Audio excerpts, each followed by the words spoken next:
Good morning दोस्तों, स्वागत है आपका सिविल्स एजुकेशन में। उत्तर प्रदेश करंट अफेयर्स की जो अगस्त और सितंबर की पीडीएफ थी वो मैंने टेलीग्राम पे डाल दी है, आप लोग वहाँ से ले लेना।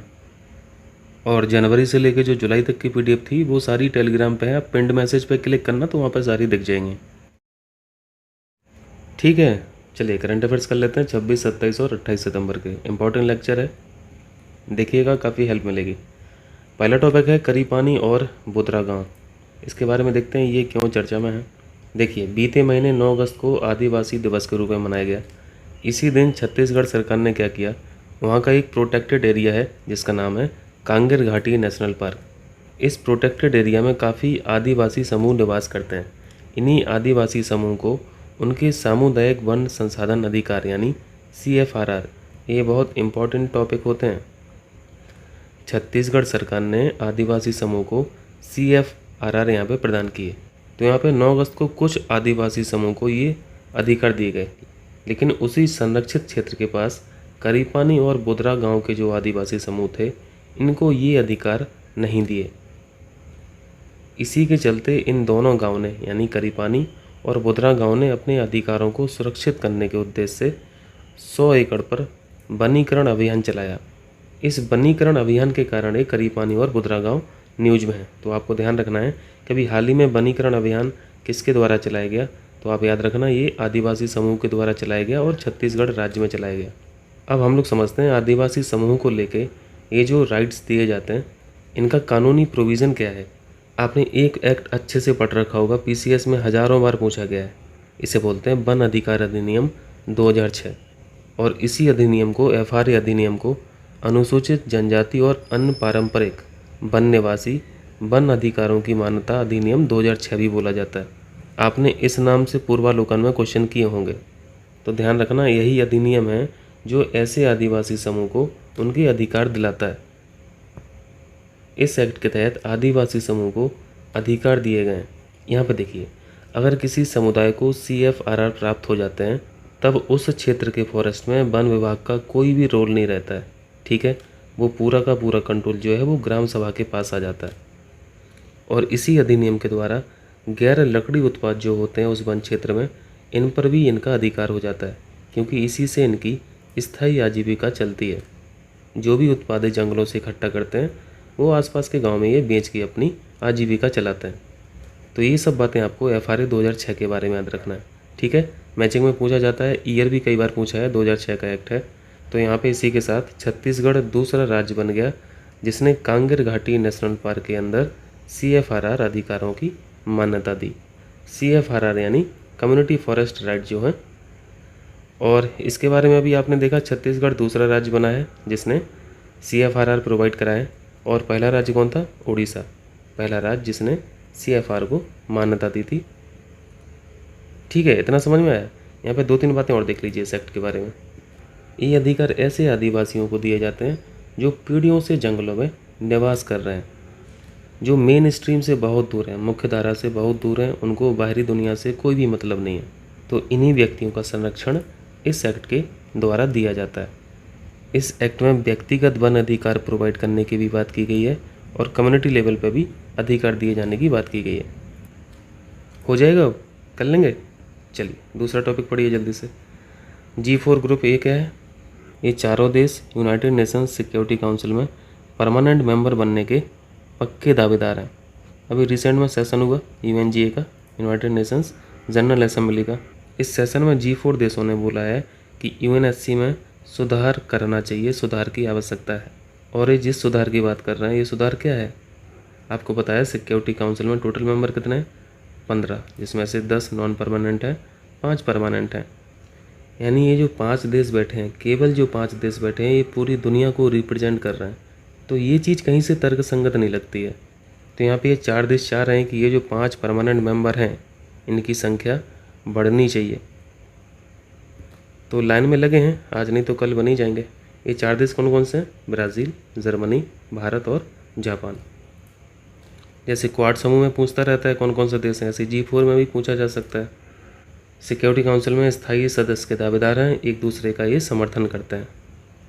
अब चारों को एंट्री करना है तो एक दूसरे का समर्थन करेंगे। यहाँ पे कुछ बेसिक फैक्ट देखिए। सिक्योरिटी काउंसिल स्थापना 1945। ये जो 5 परमानेंट मेंबर हैं कौन है? यूएसए, यूके, चाइना, फ्रांस और रसिया। ठीक है, चलिए अलीवा सुपर इम्पोर्टेंट। ये क्या है? ये बाल विवाह को ख़त्म करने के लिए एक इनिशिएटिव है उड़ीसा सरकार की तरफ से। इसको लॉन्च किया गया है नयागढ़ ज़िले से। ज़िला याद रखना है, पर्पज़ याद रखना है, राज्य याद रखना है, 3 फैक्ट यहाँ पे याद रखना है। उड़ीसा सरकार ने बाल विवाह को ख़त्म करने का जो टारगेट रखा है 2030 रखा है, इसी पहल से। अलीवा एक्चुअली एक रजिस्टर का नाम है जिसमें उस क्षेत्र में रहने वाली सभी किशोरियों का जन्म, पंजीकरण, डेट वगैरह, तिथि वगैरह, आधार, परिवार का विवरण, कौशल स्किल ट्रेनिंग आदि का डिटेल्स वगैरह इस रजिस्टर में रहेगा। और ये जो रजिस्टर है ये आंगनवाड़ी केंद्रों के द्वारा प्रिपेयर किया जाएगा। तब पुलिस डिपार्टमेंट अलीवा रजिस्टर की सहायता से उस लड़की का डिटेल्स यहाँ से निकाल लेते हैं और जो भी रिक्वायर्ड इन्वेस्टिगेशन आगे रहती होगी वो करते हैं। और बाकी बाल विवाह को रोकने के लिए सरकार की तरफ से क्या उपाय हैं, कानूनी उपाय क्या हैं? हिंदू विवाह अधिनियम 1955 हम लोग पढ़ते रहते हैं। ये एक्ट भी बोलता है कि लड़कियों की शादी की जो मिनिमम एज है 18 होना चाहिए, लड़कों की उम्र 21 साल से कम नहीं होना चाहिए।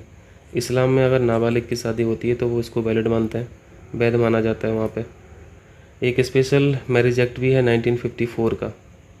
इसमें क्या है? इसमें भी लड़कियों की जो मिनिमम एज है वो 18 होना चाहिए और लड़कों की भी कम से कम 21 होना चाहिए। एक और एक्ट है बाल विवाह निषेध अधिनियम 2006, इम्पोर्टेंट है, मैचिंग में पूछता है। तो ये सब कानूनी उपाय हैं। खैर इनको फॉलो नहीं किया जाता है, बाल विवाह तो धड़ल्ले से हो ही रहे ना। चलिए नेक्स्ट टॉपिक पढ़ते हैं, RS-200। ये RS-200 क्या है? बहुत इंपॉर्टेंट टॉपिक है। ये है साउंडिंग रॉकेट। इसके बारे में हम लोग अभी नेक्स्ट स्लाइड में पढ़ेंगे। यहाँ पे RS का मतलब है रोहिणी। रोहिणी परिवार का एक रॉकेट का नाम है RS-200। बहुत सारे रॉकेट हैं, 200 है, 300 है, 650 है। अभी इसरो RS-200 का 200वां परीक्षण करने की योजना बना रहा है। RS-200 रोहिणी परिवार का एक रॉकेट है, इसको साउंडिंग रॉकेट भी बोला जाता है। और ये जो साउंडिंग रॉकेट है इनकी सक्सेस रेट बहुत ज़्यादा है, बहुत ज़्यादा सक्सेस रेट है। अभी तक RS-200 की 198 फ्लाइट सक्सेस हो चुकी हैं, यानी एक भी फेल नहीं हुई अभी तक। इसके बाद 199 को यहाँ पे लॉन्च किया जाएगा और उसके बाद 200 भी यहाँ पे लॉन्च की जाएगी और जो 200 भी रहेगी इसको दिसंबर में प्रक्षेपित किया जाएगा। ठीक है, 4 से 10 अक्टूबर को क्या होता है? विश्व अंतरिक्ष सप्ताह। ये बातें थी RS-200 के बारे में। अब आपने देखा कि RS-200 जो है इनको साउंडिंग रॉकेट भी बोलते हैं।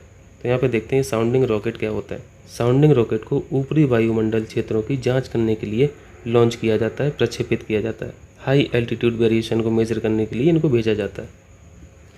रोहिणी श्रृंखला के जो रॉकेट हैं इन्हीं को साउंडिंग रॉकेट कहते हैं, जैसे RS-200, RS-300, RS-560। Sounding rocket की जो खास बात है इसमें लिक्विड फ्यूल यूज नहीं होता है। 2 स्टेज का इंजन होता है जिसमें दोनों ही स्टेज में सॉलिड प्रोपेलेंट का यूज किया जाता है। ध्यान रखना, कोड में अगर पूछा जाएगा तो इसी तरह का वो कोड बनाएगा लिक्विड फ्यूल को लेके।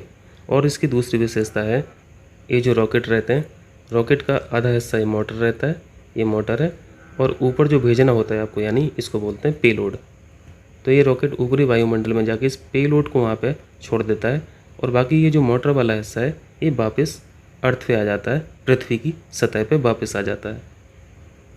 ये साउंडिंग रॉकेट की खास बात है। ठीक है, हो जाएगा। चलिए यहाँ पे देखते हैं खोस्ता 2। ये खोस्ता 2 क्या है? कोरोना वायरस का एक नया वेरिएंट है।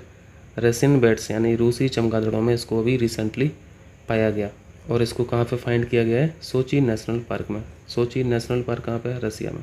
पूछा जा सकता है ज्योग्राफी में। इससे पहले खोस्ता 1 भी रूसी चमगादड़ों में पाया गया था। ये 2 है, 1 भी आ चुका था। तो खोस्ता याद रखना, रसिया।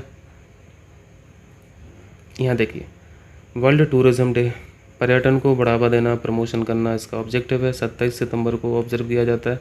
कई बार पूछा है PCS, हर एग्ज़ाम में दिख जाएगा आपको, क्योंकि पूरी दुनिया वैसे भी अब पर्यटन पे बहुत ज़्यादा जोर देने लगी है। विश्व पर्यटन दिवस 2022 को जो सेलिब्रेशन का जिम्मा दिया गया है वो इंडोनेशिया को दिया गया है। इंडोनेशिया होस्ट कंट्री है 2022 के सेलिब्रेशन के लिए। थीम बहुत इंपॉर्टेंट है, रीथिंकिंग टूरिज्म, रीथिंकिंग टूरिज़्म। इस डे को ऑब्जर्व किसके द्वारा किया जाता है? United Nations World Tourism Organization. ठीक है, कर लेंगे 27 सितंबर। ये तो रटा होगा आप लोगों को, हमेशा ही तो पढ़ते रहते हैं हम लोग, है ना। आइए इसको देखिए। विश्व पर्यावरण स्वास्थ्य दिवस, वर्ल्ड एनवायरनमेंट हेल्थ डे। 5 जून को हम लोग क्या पढ़ते हैं? 5 जून को हम लोग वर्ल्ड एनवायरनमेंट डे पढ़ते हैं। तो आपको पर्यावरण से संबंधित 2 तारीख याद रखना है। वर्ल्ड एनवायरनमेंट डे 5 जून हम लोग जानते हैं। वर्ल्ड एनवायरनमेंट हेल्थ डे ये 26 सितंबर को होता है। अब 5 जून के साथ साथ 26 सितंबर भी याद रखा करें। पर्पज क्या रहता है? पर्यावरण के स्वास्थ्य के संदर्भ में विश्व स्तर पर अवेयरनेस, जागरूकता फैलाना। ये बेसिक सी चीज़ है। यहाँ पे इम्पोर्टेंट हो जाता है भारत की स्थिति। भारत कहाँ पे स्टैंड करता है पर्यावरण की सुरक्षा को लेके, पर्यावरण के स्वास्थ्य को लेके, वो देखते हैं। नेक्स्ट स्लाइड में देखते हैं। इस बार की थीम देखिए, थीम लंबी चौड़ी है। सतत विकास लक्ष्यों यानी SDG के एग्जीक्यूशन के लिए पर्यावरणीय स्वास्थ्य प्रणालियों को सुदृढ़ बनाना। याद रह जाएगा। चलिए SDG बताइए। टोटल गोल्स 17 हैं, सब गोल्स 169। पर्यावरण से संबंधित जो गोल्स हैं, goal number 7 affordable and clean energy, जिसे हम लोग बहनी और स्वच्छ ऊर्जा पढ़ते हैं। SDG number 13 climate action. SDG 14 life below water यानी पानी के अंदर जो जीवन है। और SDG 15 लाइफ ऑन लैंड, ज़मीन पर जो जीवन है। सारी चीज़ें एनवायरनमेंट से जुड़ी हुई हैं। ठीक है, ये तो एनवायरनमेंट हेल्थ डे की बात हो गई है। अब यहाँ पे देखते हैं भारत में पर्यावरणीय स्वास्थ्य के बारे में क्या स्थिति है। एक इंडेक्स के बारे में हम लोग पढ़ते रहते हैं, पर्यावरण प्रदर्शन सूचकांक यानी EPI 2022। हर 2 वर्ष में ये इंडेक्स आता है। और यहाँ पे जो भारत की स्थिति है इस इंडेक्स में, EPI में, वो बिल्कुल लास्ट है। 180 देश यहाँ पे शामिल होते हैं इस इंडेक्स में, और भारत की स्थिति 180 भी है। यहाँ पे हम लोग को एक चीज़ समझनी पड़ेगी कि भारत की स्थिति EPI में इतनी बेकार क्यों है, जबकि एक इंडेक्स आता है CCPI क्लाइमेट चेंज वाला, इसमें स्थिति सही रहती है। इसका कारण है पैरामीटर। किस पैरामीटर पर ये सूचकांक बन रहा है और किस पैरामीटर पर CCI बन रहा है। EPI बेकार होने की वजह है पैरामीटर। देखिए EPI का जो मेजर पैरामीटर है उसमें है पर्यावरणीय स्थिति, और दूसरा पैरामीटर है देशों की स्थिति। तो पर्यावरणीय स्थिति में तो ठीक है भारत, लेकिन यहाँ पे जो स्थिरता वाली बात है, स्टेबिलिटी वाली बात है, इसकी वजह से ये इंडेक्स बिगड़ता है। क्योंकि यहाँ पे देशों की स्थिरता में विधि का शासन देखा जाता है। तो यहाँ पे जो करप्शन वाला फैक्टर है, इसके चलते EPI बिगड़ता है। ठीक है, इतना क्लियर है। अब देखते हैं, ये पर्यावरणीय स्वास्थ्य के बारे में बात हो रही है। ये पर्यावरण का स्वास्थ्य मतलब क्या चीज़ है? इसका मतलब है कि आपके वातावरण में कार्बन डाइऑक्साइड कितनी है, CH4 कितनी है, मीथेन कितनी है, ये नाइट्रस ऑक्साइड कितनी है, ग्रीन हाउस गैसेस का आप इमिशन कितना कर रहे हैं, सॉलिड वेस्ट मैनेजमेंट की क्या स्थिति है, ड्रिंकिंग वाटर, एयर क्वालिटी की क्या स्थिति है, यहाँ पे जो वोलेटाइल ऑर्गेनिक कंपाउंड्स होते हैं इनका क्या यहाँ पर रेंज है, ये जो पार्टिकुलेट मैटर्स हैं 2.5, ये तो बहुत स्थिति ख़राब है ना। दिल्ली में सबसे ज़्यादा है ये। मेराइन प्रोटेक्शन को देखा जाता है। इन सारे फैक्टर को मिला के ये पर्यावरणीय स्वास्थ्य बनता है। अगर ये सारी चीज़ें सही हैं तो पर्यावरणीय स्वास्थ्य अच्छा है। ठीक है, समझ में आया। तो आपने यहाँ पे EPI के बारे में क्या चीज़ पढ़ी। अब हम लोग ये समझ पा रहे हैं कि इस इंडेक्स में पर्यावरणीय स्वास्थ्य तो देखा ही जाता है, साथ में मानव का भी स्वास्थ्य देखा जाता है। जहाँ पे विधि का शासन अच्छा और भ्रष्टाचार कम होता है, वहाँ पे लोगों का नज़रिया अलग होता है। तो ये मानव की हेल्थ से सीधा सीधा संबंध रखता है। ठीक है, हो जाएगा। अब चलिए यहाँ देखिए, अंत्योदय दिवस। अंत्योदय दिवस किसके उपलक्ष्य में मनाया जाता है? जन्मदिन पर किसके? पंडित दीनदयाल उपाध्याय जी के जयंती पर इसको मनाया जाता है। अंत्योदय का मतलब क्या होता है? Rise of the last person, यानी अंतिम व्यक्ति का भी उत्थान होना चाहिए। ऐसी विचारधारा रखते थे पंडित दीनदयाल उपाध्याय जी। 25 सितंबर को ऑब्जर्व किया जाता है, इम्पोर्टेंट है। और यहाँ पे क्या है, 1916 में इनका जन्म हुआ था 25 सितंबर को ही, और मथुरा के ये रहने वाले थे। ठीक है, चलिए दिलीप तिर्की के बारे में देखें। दिलीप तिर्की ये कौन है? ये हॉकी इंडिया के अध्यक्ष के रूप में चुने गए हैं। पहली बार ऐसा हुआ कि कोई पूर्व ओलंपियन इसकी अध्यक्षता कर रहा है। हॉकी टीम के पूर्व कप्तान रहे हैं दिलीप तिर्की। चलिए, ऑपरेशन मेघा चक्र, इसको कंडक्ट कर रहा है central bureau of investigation CBI। किस पर्पज़ से, किस ऑब्जेक्टिव से? चाइल्ड सेक्सुअल अब्यूज़ जो है, ये जो इनका जो मटेरियल होता है, सेक्सुअल मटेरियल होता है चाइल्ड से संबंधित, इनके शेयरिंग को रोकना, इनके सर्कुलेशन को रोकना इसका पर्पज़ है, इस ऑपरेशन का पर्पज़ है। यहाँ पे क्या है, यहाँ पे इस नदी के बारे में पढ़ना है, थमीराव रानी नदी। ये न्यूज़ में क्यों है? क्योंकि इसको रेनोवेट किया जा रहा है, जीर्णोद्धार किया जा रहा है। तमिलनाडु में नदियों के संरक्षण को लेके एक मेथड बहुत इंपॉर्टेंट है, इस मेथड के बारे में जानना है, बस नाम याद रखना है, तामीरा सेस। अगर पूछ लिया तामीरा सेस क्या है तो बस नदियों के संरक्षण से लगा देना आप लोग आंसर, ठीक है। ये इंपॉर्टेंट नदी है तमिलनाडु की, क्योंकि ये 12मासी नदी है, हमेशा इसमें फ्लो बना रहता है। कर लेंगे, चलिए 1 देखिए। चक्रवात नौरू से कौन सा देश प्रभावित हुआ है? फिलीपींस। कैपिटल क्या है फिलीपींस की? मनीला। यहाँ पे भी कुछ इंपॉर्टेंट फैक्ट हैं। सैंपल रजिस्ट्रेशन रिपोर्ट 2020, रिपोर्ट 2022 में आई है, लेकिन जो डेटा आए हैं रिपोर्ट में वो 20 तक के हैं। इसमें बताया गया है कि जो अंडर 5 मोर्टेलिटी रेट है, यानी 5 वर्ष से उम्र के जो बच्चे हैं उनमें मृत्यु दर की क्या यहाँ पर रेट है? देखिए 32 पर 1000 लाइव बर्थ, 1000 लाइव बर्थ में केवल 32 ही बच्चे मर रहे हैं जो अंडर 5 हैं, ठीक है। तो ये 32 याद रखना है, अंडर 5 मोर्टेलिटी रेट है, यानी U5MR 32 है। और ये इन्फेंट मोर्टेलिटी रेट जो है वो है 28, और ये पिछली बार की अपेक्षा, पिछले साल की अपेक्षा में घटोतरी हुई है, तो ये भी याद रखना, यानी हम लोग इम्प्रूव कर रहे हैं, या फिर ये कह लीजिए कि हेल्थ सर्विस बेटर हो रही हैं, ठीक है। चलिए, Indian sign language ISL dictionary mobile app launch हुआ है। इस ऐप का नाम है sign learn app, ministry of social justice and empowerment इसने लॉन्च किया इसे। G4 देशों के विदेश मंत्रियों की मीटिंग को किसके द्वारा होस्ट किया गया? इंपॉर्टेंट है, G4 देश हम लोगों ने देख लिए, होस्ट किया है। विदेश मंत्रियों की जो मीटिंग हुई है उसको होस्ट किया है भारत ने, ठीक है। सफ़ेद मक्खी, इसका प्रकोप किस फसल पर देखा गया है? अभी बिल्कुल करंट का है, कपास की खेती पे देखा गया है, पंजाब और राजस्थान। ये 4 ऑप्शन बना के क्रॉप का नाम दे सकता है। और ये लास्ट है आज का, अंतर्राष्ट्रीय परमाणु निशस्त्रीकरण दिवस, यानी international day for the total elimination of nuclear weapons 26 सितंबर को ऑब्जर्व करते हैं, और इसकी नोडल एजेंसी है यूनाइटेड नेशंस, ठीक है। ये आज के करंट अफेयर्स थे, हो जाएगा। चलिए चलते हैं, मिलते हैं अगली वीडियो में। बहुत बहुत शुक्रिया।